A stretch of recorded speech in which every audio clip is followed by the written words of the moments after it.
Here we are for our third episode of Spain and Rigs. We're excited. We got an action-packed episode. We're excited. We're going to talk a little high school sports, some Region 6 basketball. We're going to talk a little West Region hockey. We got a great interview with Justin Racine, head coach of the Minot High wrestling program. We've got a good interview with Scott Yule, head baseball coach at MSU. We're going to talk a little NFL GOAT, offensive NFL GOAT. So an action-packed episode number 3. Here we go. Here we are with the high school segment of Spain and Rigs. We're excited. We're talking a little basketball. Region 6 girls right now. We're in tournament time here. We're getting excited for the big Class B. I know you've been following along what's going on. What's the latest here? I know big game, Bishop Ryan rugby. I know there's a lot of games. What's catching your eye here, Region 6? Maybe see some upsets, but what's their overall take right now? What's going on in Region 6? Well, MLS looks like the team to beat. They've got Kylie Abernathy and Allison Unlin, and they're just big, long, athletic. They run the court. They're good at pressing. They're good at half court. They smother you. Rugby, was probably the top seed. They got bounced tonight by Bishop Ryan.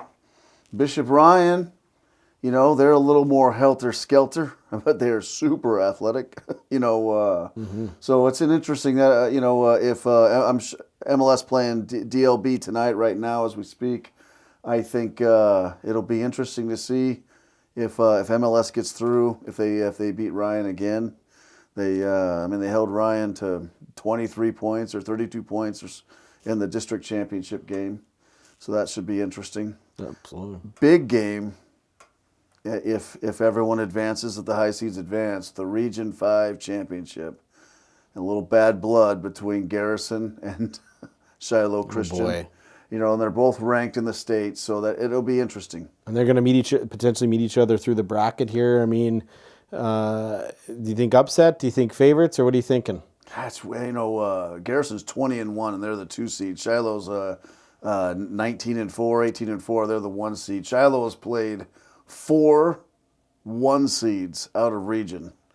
So they are battle tested. That's going to be an interesting, I say advantage Shiloh at this point. They beat them the first time, 49-40.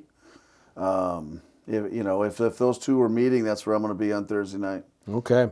And then I know we'll be able to recap this in our next episode, but on the East, has anybody been kind of catching your eye? Anybody kind of taking a look at? And I know you're always following a little bit about what might happen with Kindred and whatnot and stuff, but thoughts on the East at all? Anybody do you think there's going to be a war out there? Well, 4 wins is undefeated. I expect them to be in the state tournament. You got Langdon and Grafton. They're both very good. Thompson girls might make some noise there. And then the looming Kindred versus Central Cass, who was the number 1 seed last year in the state tournament. They lost in the final. So Kindred hasn't been able to get past them, but they've been the best team in the state by quite a margin. I think they've had every first place vote from start to finish during the season. Now, the other question is there's hit by a lot of storm and weather and everything like that. They've had to change some scheduling up and stuff, on that part of the region. Do you think that affects a little bit? Do you think certain teams, we talk about it as coaches ourselves in terms of having to adjust in terms of certain types of adversity, but do you think if you're preparing for a game, let's say, tonight, and then it gets pushed to, Thursday, Friday, Saturday or something like that, do you think that would have a huge effect, especially at the high school level? I do. The kids are gearing up for it, and you kind of have a crescendo in your training, and then you got to reset. I think the teams that focus on, process and mental toughness, I think will be okay. They'll just reset and go. I think that the teams that focus on, intangibles and exterior factors, that could definitely affect them, Absolutely. Well, you know what? The good news is our next episode we'll be able to, the dust still all clear. We'll know exactly who's going to be in the tournament, in the Dome this year. It's going to be exciting. I know you'll be following along and watching those games, and hopefully you don't spend too much time in the hospitality room, but focus on the big games. But it's going to be really interesting for sure. So you've had the opportunity to watch some hockey Absolutely. WDA hockey. Yep. And I have some questions about that, a few questions. For sure. You know, we saw Minot get upset in the first round, but they battled back and got to the state tournament. Tell us about that, and and their run and staying alive. First of all, big shout out to Nick Holberg, PSP. The coverage is not as great as it could be. I mean, Nick was great. He was able to cover every single game basically on stream. Most of it digital radio only. But for me, I've been watching West Region hockey basically ever since I got to Minot and back in 2004. There's never been a wilder, upturn, unexpected tournament. For starters, it's the first time since 2006 we haven't had a team from Bismarck win the West Region. It's always been Century or Bismarck High, and then all of a sudden you see Matt Stockard's Jamestown Blue Jays win it and beat Legacy in their first ever year in varsity hockey. So it was wild, just to kind of see how that goes. But very proud to see how Minot finished. I mean, they had a tough loss to Botno Rugby, and if you know anybody in the hockey world, high school, that's a big rivalry. I know Minot High has a big one with Botno, but with Bismarck High, but with Botno, it runs deep. I mean, you talk about rabbits being thrown on the ice back in the day, and just that whole thing. But Minot responded well. The tough loss. Came back, battled hard, got back into a position where they were going to be, playing, beat Bismarck High, and then all of a sudden now they are, rolling, looking really good, and that's something that I think that was exciting to see. Minot High respond, win their last game, get themselves into, the state tournament. And so it was exciting to watch. And then, of course, you had two losers outs in Botno and Mandan playing each other. It was like the 7 seed and the 9 seed. 10 seed. Yeah, and so to see Mandan get in, it's absolutely kind of unheard of to kind of see how that all worked out. But, Can I throw a shout out here? Yeah, sure, absolutely. So I've been around watching a lot of different sports, out there representing Spain and Riggs. But let me tell you something about Botno rugby hockey. Yep. Those dudes show up to every sport. They do. And they literally, Botno and rugby are the two liveliest student sections. I believe it. In the state. I mean, I've been to 50 schools or something this winter. Sure. And I'm telling you, the heart of these student sections are the Botno rugby hockey players. Oh. It's amazing, and I sat down last night with the Botno guys watching the Botno DLB game, and they were talking, they were telling me about the hockey tournament, and I was asking them some questions. I'm going to ask you the same question right now. Okay. So hockey's it's just a physically demanding sport. For sure. It's collision. Mm-hmm. So we have these state tournaments and regional tournaments of basketball where you play Thursday, Friday, Saturday, or whatnot, 3 games in 3 days. And basketball's full contact. Mm-hmm. So you take hockey or soccer, which end up being collision, right? And you're running soccer 6-7 miles. Hockey, you're skating and skating and skating and skating. What is the difference between, you play in your regular schedule Tuesday, Friday, or whatever throughout the year, and then all of a sudden it's championship time, and you got to roll out Thursday, Friday, Saturday to make the state tournament, or Thursday, Friday, Saturday to win the state championship. Tell me about that and how it changes, and does the game plan change? Is it, for the players, how they approach it? It's a great question. The biggest thing is that for whatever reason, it's nerves. Everybody tightens up, and you hear the word in the hockey world about, gripping your stick too tight. You get too nervous, right? And hockey's unfortunately a skilled game, but there's a lot of things that have to go your way. And the problem with it is that not only are you talking about the physicality of body checking and being in those type of things, you've also got to deal with the puck itself. And I tell you, there was Kelton Eslinger, who played for Minot High, in that play-in game to get to the state, had a huge block shot. He went down and wore a pucks. And then not only are you having to deal with that, a lot of guys will see, in these playoff, you go to the hotel and they got ice packs like on their calf muscles or on their arms or whatever it is.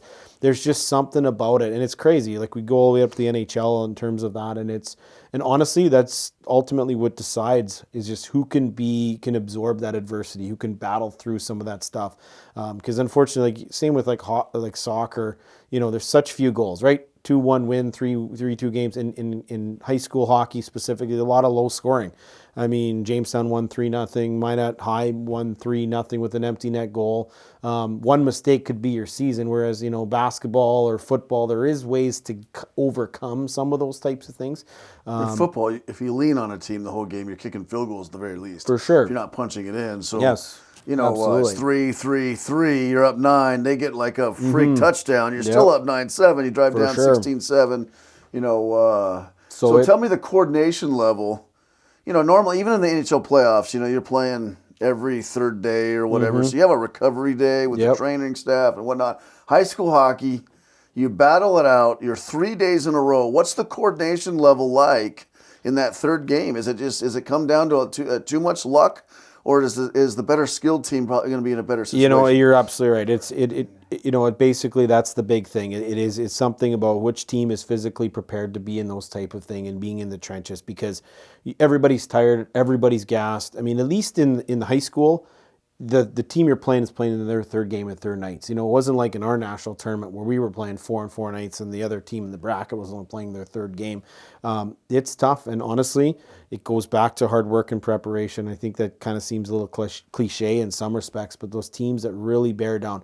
When Minot High won their 2015 national championship, you could tell that those guys were prepared. Jason Bennett, John Grubb, Tony Swearingen, those coaching staff, they had those guys ready to go in those tight 2-1 games. And so that's what hockey is, unfortunately, at the high school level. And you got to get a couple bounces, and I think, there's always this East-West. The East has always dominated high school hockey, but there are ways to get through, and so I'm excited to see. I'm excited to see Nolan Nenau and Jamestown, to see they're the number 1 seed from the West coming over.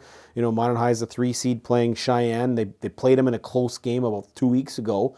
There could be a huge upset there, so it's going to be exciting to watch. Who's your prediction? State champion, North Dakota this year. Oh man, I don't know. The East beats up each other all the time. Cheyenne's really good. Red River won an overtime game there too as well. So I think this could be a year. I wouldn't be surprised to see Jamestown make a big run. They are loaded up top with seniors and guys that can play. Matt Stockert's been coaching that team for 17 years. I lean on Nick Holberg, who follows them religiously, obviously, and he loves what they're doing. So if we're going to see a team of the West, it's going to be Jamestown. If not, we'll see Davies win it out of the East. So we'll recap next week in the next Spain and Rigs. All right. Hey, we had a great interview with Justin Racine, Minot High wrestling coach, whose team was a finalist in the North Dakota State Wrestling Championships, and here we go. Hey, we're welcome to Justin Racine, head coach Minot High Wrestling on the Spain and Rigs show. Justin, how you doing? Good. How about you guys? We're doing great. You're home from state. You guys got to the state championship in the duels. Tell us a little bit about that against Bismarck. Yeah, we had our guys fought really hard in the duels on Saturday. Came back and beat a Davies team that we had beat earlier in the season, and then had Jamestown in the semifinals, and we kind of had that on paper as being a tight duel. Actually, I had it as a tie. So then it comes down to a whole bunch of different criteria if that happens. But no, the guys took care of business. We won a couple really close matches, what we call toss-up matches, and so then we obviously got to the finals against a pretty tough Bismarck team that that it would be I hate to say it, but a pretty good miracle to beat that team. They're pretty tough. One of the better Bismarck teams I've seen in a while. So it was exciting for the guys to battle through and get to that point. People don't know that Racine's a heck of a softball player, and I'll follow a lot more about his wrestling program ever since I got to meet him. But ever since you've taken over this program, it seems like you guys are always going for it. You got some great athletes. It's almost like the ones that graduate, you got replenished with young guys coming in, and just a steady stream of talent. And either they come in really talented or they develop through you guys. But you guys have really built a great culture, and you're contending every year. You got a lot of guys that are placing. So, what's the secret? What's the reason for it? Is it, your philosophy, culture, coaching, you name it? But explain to us, I mean, what you've been able to build there, where you guys are going for it and have such great success with a lot of great athletes. Yeah, I think that's a good question. I think all of the above you just said, I think it plays a factor. We got a pretty good little kids program going again. A few years ago we struggled a little bit with that, and it's going again. So that's good. I think that's where you got to start. I really feel expectations and like you said, culture is huge, and we kind of got a, or I guess I would say I got a philosophy that it's the next guy up mentality. And I was actually about a month ago going through, and I looked at 2 years ago we were runner up in the individual and the duels, and we've only got 3 guys from that team still on our team, and actually one of them was out with a season-ending injury. So on this team, we only had 2 guys wrestling this year from that team in 2020. So it's really next guy up mentality. And when we talked about that today, we had a team meeting after school, and just talked about, we graduate some good wrestlers this year, but next year we're looking at guys to fill those roles and step up, because the expectation is to be back to where we were. Tell us, you got a young kid, athletic. He's a freshman in high school, never wrestled maybe, and maybe did a little bit in junior high, not an AAU basketball, travel soccer. He's looking for something to do. What is Justin Racine and Minot High wrestling? What do you teach? Obviously, it's the hardest sport. People know that, but what does a kid get from your program?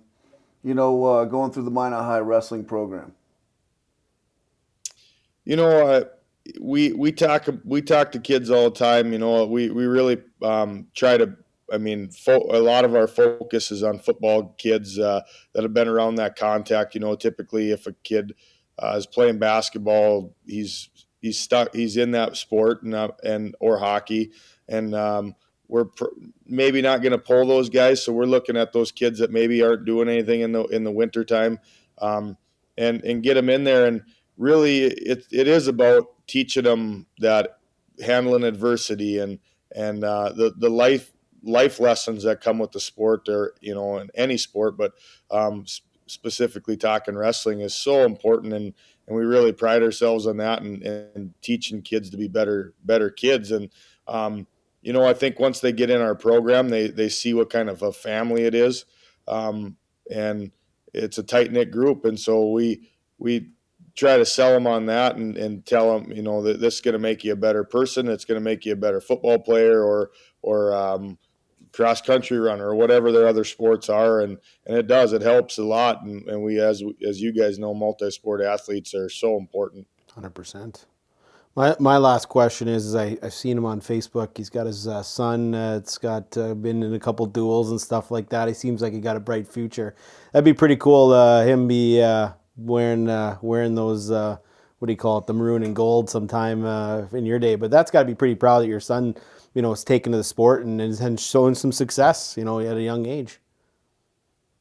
Yeah, my 2 oldest boys, I got a 10-year-old and an 8-year-old that are, they have some success in the sport. But it's what I think every dad looks forward to. We, as you guys know, you guys are both coaches. We love to coach. I think that extra little cherry on top is that at the end of it, when you get to coach your own kid in the sport that you love. And I'm looking forward to it. As you guys know, I don't wish away time because it goes by really fast. But that'll be exciting when they get to the high school level and then dad's in their corner. I can't say that I always get commented on how gray I am already, and I can't tell you, I might not have a gray hair left or a brown hair left when I get to that point when they're wrestling for me. But it'll be fun. It'll be nerve wracking, but yeah, it's that, like you said, or like I said, it's that last little deal, that cherry on top to coach your kids at the end, and it'll be exciting.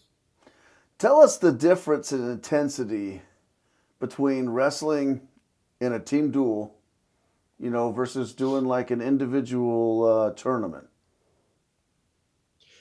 Yeah, in the individual tournament, they both have their team values. Your buddies are cheering you on in the individual tournament, but definitely in the duel, the fans are way more into it because it's one match after the other. In an individual tournament, one of our Minot High guys might wrestle, and it might be a 15-minute break till the next guy wrestles, and harder to get that momentum going. But when you're in that duel, it's 14 matches one after the other, and that's kind of, in the semifinals against Jamestown this weekend, we really got on a roll. We won a couple close matches, and that just sparks the next guy. It gives them energy and gets them going, and so yeah, the duels are always a lot of fun for the fans because it's right there. Like I said, you got 14 matches in about an hour and a half, so it's a fun time.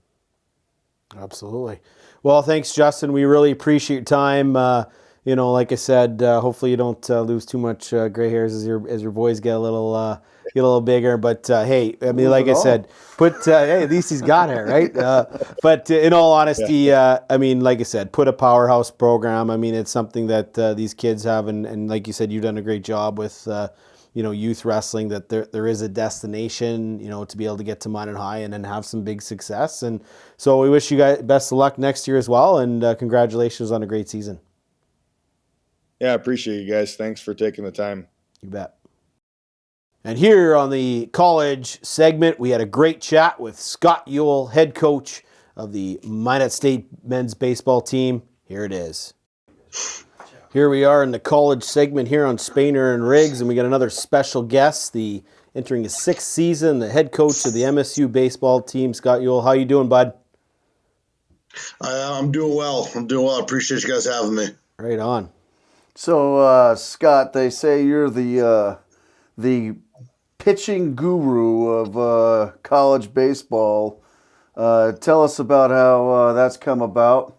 We'll talk about Minot State baseball goes from a 9.81 ERA to a 4.45 in your first season. So, talk to us about your pitching prowess. I need to find these people that you say are calling me the so-called pitching guru, because I think you're full of it. But we've done a lot of work here. We've had a lot of good people in here that have worked pretty hard. A lot of guys who know a lot about pitching, and at the end of the day, we came in and we kind of changed a little mindset, a little philosophy with our guys, and got them in the strike zone and competing more. And it was pretty simple from there. And now obviously we've taken it to a little bit different level, but it's been an interesting process, to say the least. So in a college baseball NCAA level, 4-something ERA for an entire pitching staff for a season. And I watch these games, and most of these games are like 15-10 at times. How good is that for a team ERA? Yeah, a four ERA now is probably slightly above average, which is weird. You see these top teams that are kind of down in those low threes and even some high twos. But the college games change so much, and kind of depends where you play. We just went out in Colorado and played out there for a week, and I tell you what, offensively, I'd love to play in Colorado because the ball jumps there. So it's it's pitching's tough, especially in today's game. It's more of an offensive game. The strikeouts are going to be a little bit up on the pitching side, but so are the long balls, and so are guys getting on base via walk or hit by pitch or whatever it is now. So pitching's getting tougher and tougher, and again, you got to limit the mistakes and you got to limit the free passes, and that's kind of the ticket right now. Scott, I've known you for a few years now, and your baseball team has been heavily involved on campus. I know on our hockey program, you guys assisted with us some security stuff. You've done a number of other things with other departments and areas, and I know your guys are really involved on campus. Is that something that's a philosophy for you? Because I certainly know that your baseball team is heavily engaged, not only in the community. I know you guys do a lot with the dream catchers, but tell us, that must be a big philosophy for you as a coach to really kind of give back in many ways. Yeah, to teach. I mean, it does a whole lot. It teaches the guys a lot about some things that maybe they didn't expect to learn, or kind of keeps them grounded a little bit when you go out there and you help some people that are in a little bit more of an unfortunate situation than some of our guys might be. It kind of opens their eyes a little bit. So at the end of the day, we're trying to develop good baseball players, but we want to develop kids that are well diverse individuals who are going to be guys who leave a good mark on society at some point. So the more we can kind of introduce them to and get them kind of knowledge about in society, I think is going to help. So we do put a big emphasis on that to get our guys out in the public and helping as many people as we can. And our guys, for the most part, seem to enjoy it pretty good. Tell us, and you just touched on development, but tell us, as you get a young pitcher, maybe from a North Dakota Class B school, or a position player, whatever, and he can't. I mean, there's no way he's going to sniff an inning in the Northern Sun his freshman year. But what's your feeling on development? And have you had some guys climb the ladder, change their stars to where they're producing, when they're a junior and senior? Yeah, in the development's kind of that buzzword nowadays, and I think it's something that we've done better than a lot of places, and everybody's going to tell you on the phone, on your recruiting phone call, that, hey, we're going to develop you. But at the end of the day, like, if they can't show you how they're going to do it or what they're going to do to make that happen, then again, it's just a word. So just like that potential, where everyone says, oh, you got so much potential, but if you don't do anything to reach it, and at the end of the day, it's just a cloud, right? And if you don't, you got to work to get there. So we do a lot with the pitching side, and then we try to do it from the ground up. There's all this pitching style and philosophy stuff out there right now of that guys are using to develop, but it's sometimes guys get hurt or this or that. So we're going to develop from the ground up, and physically with our guys, kind of building the strength and the mass that they need, and then mechanically make sure that their body's moving how it's supposed to, and their arms work how it's supposed to, and their swings work how it's supposed to, and all that, and then we'll kind of keep developing off of that. So there's a whole long process to it. Some people want that quick fix and those early results of hey, this is what everyone's doing right now velocity wise, so let's go do it really quick. But kind of how we've done it is we want to make sure we do it the safe way. So we're going to take a little bit more time and again, develop the body, develop the knowledge of the kid, and so he knows what he's doing. And at the end of the day, we want a kid just as invested in the process as we are with his own process. So if he doesn't want it, then it's kind of a moot point, because if we're going to give him the program and have to push him every single day, then that development isn't going to happen. Like, the kid needs to want it, and he needs to understand it. So we're going to make sure the kid understands what he's doing, and why he's doing it, and make sure he knows what he wants and doesn't want. So when we develop this program, we're going to make sure, like, hey, this is what we see, this is what we think you need, and where are you at? And he's going to say, I agree, this is what I want, this is what I like, this is what I don't like. And then that kid, the pitching coach for myself, or the hitting coach for myself, will sit down and say, hey, here's the plan. Let's I think we all agree on this. Let's rock and roll with it, and then we'll go to work. So got to have that personal investment from the kids for this development word that everyone's throwing around nowadays. But if you have it, I think it makes it a lot easier. So it's safe to say that you're better at developing baseball players than you are at bocce ball, because clearly every time you've played me in bocce ball, you have come up short. You like to bring up this bocce ball game quite a bit, yet you won't come back over and play it again. So I think you like to just say it and just keep sitting in that little cozy office of yours and not back it up anymore. Absolutely. I will throw him a bone and tell the world that he's ridiculous at cornhole. He's probably better at cornhole than he is at anything else I've ever seen him do. Unbelievable. Spain wins one game, and he thinks he can talk as much as he wants. It's more than one. I beat him in the daytime, and I beat him at nighttime with the glowing balls. Oh, yeah. Go I ahead. tell you. No, I'll wrap this up. Scott, baseball team, prior to you coming, had some lean years. I know a lot of it had to do with transition from NAI to Division Two. And you really have taken that baseball team right from day one to absolute contender every year, a winning culture. And like I said earlier with the question about just great guys, and I know a lot of our guys on our hockey team hung out with your guys.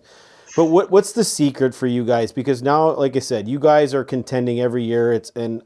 Coaches talk about expectations, but you guys expect to, win a regular season title every year or win a, NSC playoff championship. So tell us what's the secret for your program to where you guys are right now?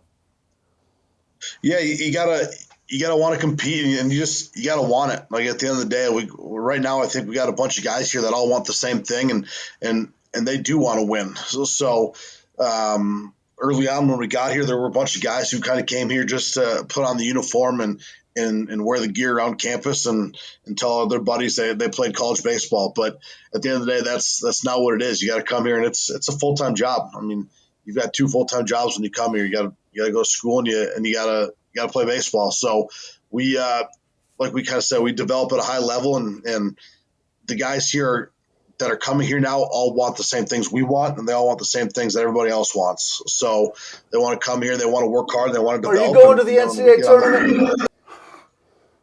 What'd you say? I want to know, are you going to the NCAA tournament?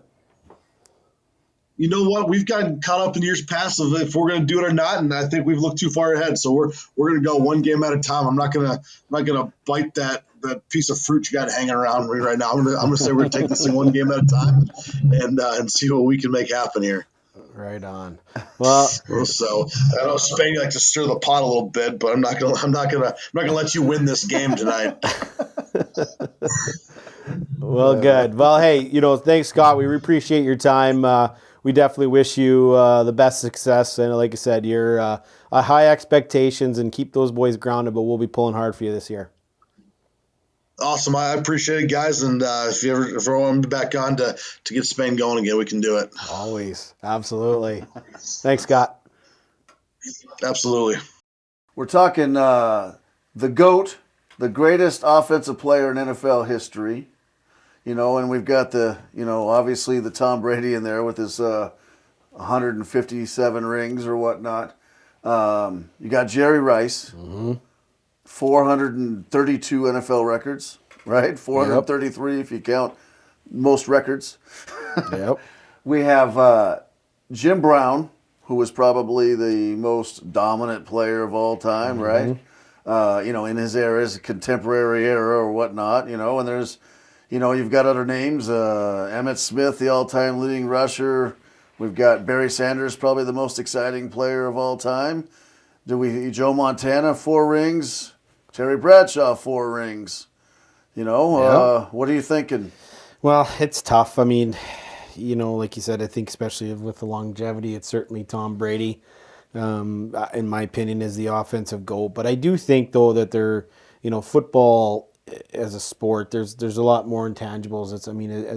Of course, having a dominant quarterback is going to be successful, but you need a lot of things to go your way. I mean, you think about, good run game and what Jerry Rice has been able to do as a receiver. It's just crazy. Jerry Rice, like we talk about, like Tom Brady, and he's got a lot of records, and a lot of them is based on longevity. I do think, there is potential for, if Patrick Mahomes can win a bunch of Super Bowls. The question is, do you have to win 7? I mean, is the championship the way it is? But, Mahomes, can he get it done? Can some of these young guys, win a bunch more with how young they are right now in their mid-20s? But I don't know if there's going to be anybody that's going to surpass the receiving records that Jerry Rice has. And that is going to be interesting to see how it goes. It's kind of like Wayne Gretzky in hockey, some of the records will just be untouchable. And some records that potentially happen, and obviously, baseball and whatnot. But what are your thoughts? I mean, like I said, I think Tom Brady Brady's got 7 rings. It's just hard to beat. He's been around, Would you be your 2 or 3 then? I mean, who would you? I mean, to me, Jerry Rice, the best prepared player. For sure. His fitness preparation, his game preparation, his route running. I mean, everything was just, it's just unbelievable. And he leaves the Niners. He goes to the Raiders, gets back to the Super Bowl with the Raiders. His Hall of Fame speech, he's up there and he said, "I'm fit enough and I could play and start on an NFL team still today." Jerry Rice, it's hard because the quarterback versus the like pitcher and whatnot in baseball. I just Brady's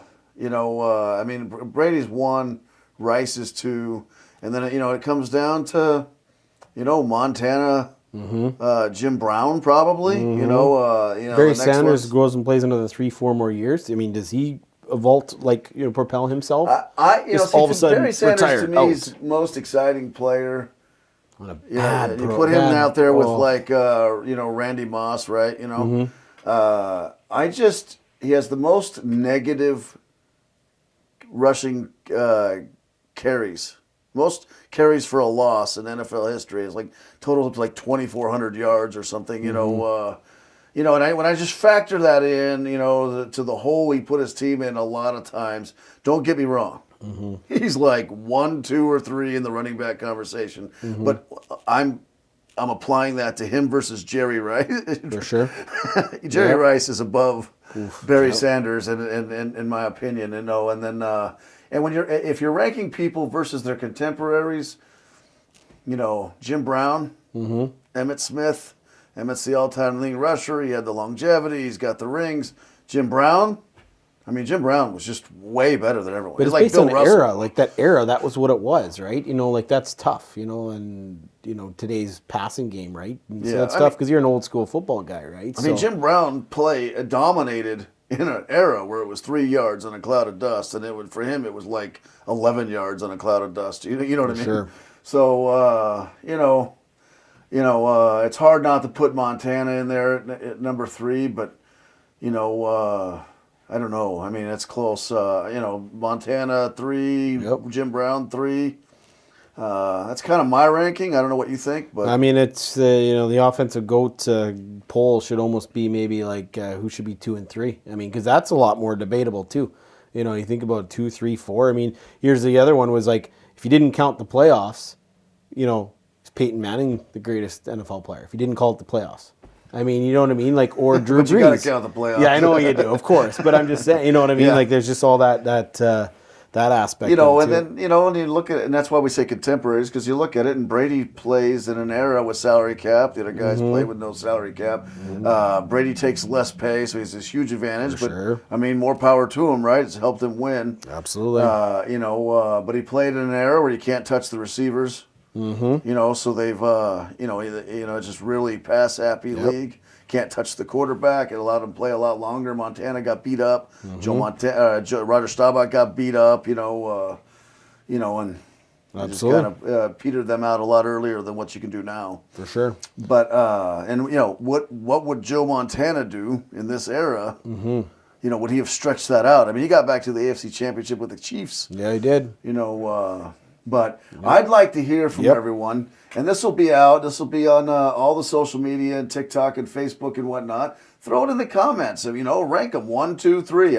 Most people will rank Brady 1, but maybe they won't. Right now, if you count our votes up on the GOAT for basketball, Jordan's only 1 ahead of Larry Bird. And this is North Dakotans' perspective. So absolutely. But let's hear from you. Thank you for watching the Spain and Riggs Show, episode number 3, brought to you by the Dakota Network. This weekend, I'll be at State Gymnastics, and we'll be at the boys basketball district tournaments. You'll be following the state hockey Absolutely. there. We got the local sports locked down here. Follow us on YouTube, Facebook, TikTok. We are here to talk sports from the North Dakotans' perspective. We talk the greatest NFL offensive player of all time today. We really want to hear from you. You can put it in the comment section of any of the social media you want. Thank you very much.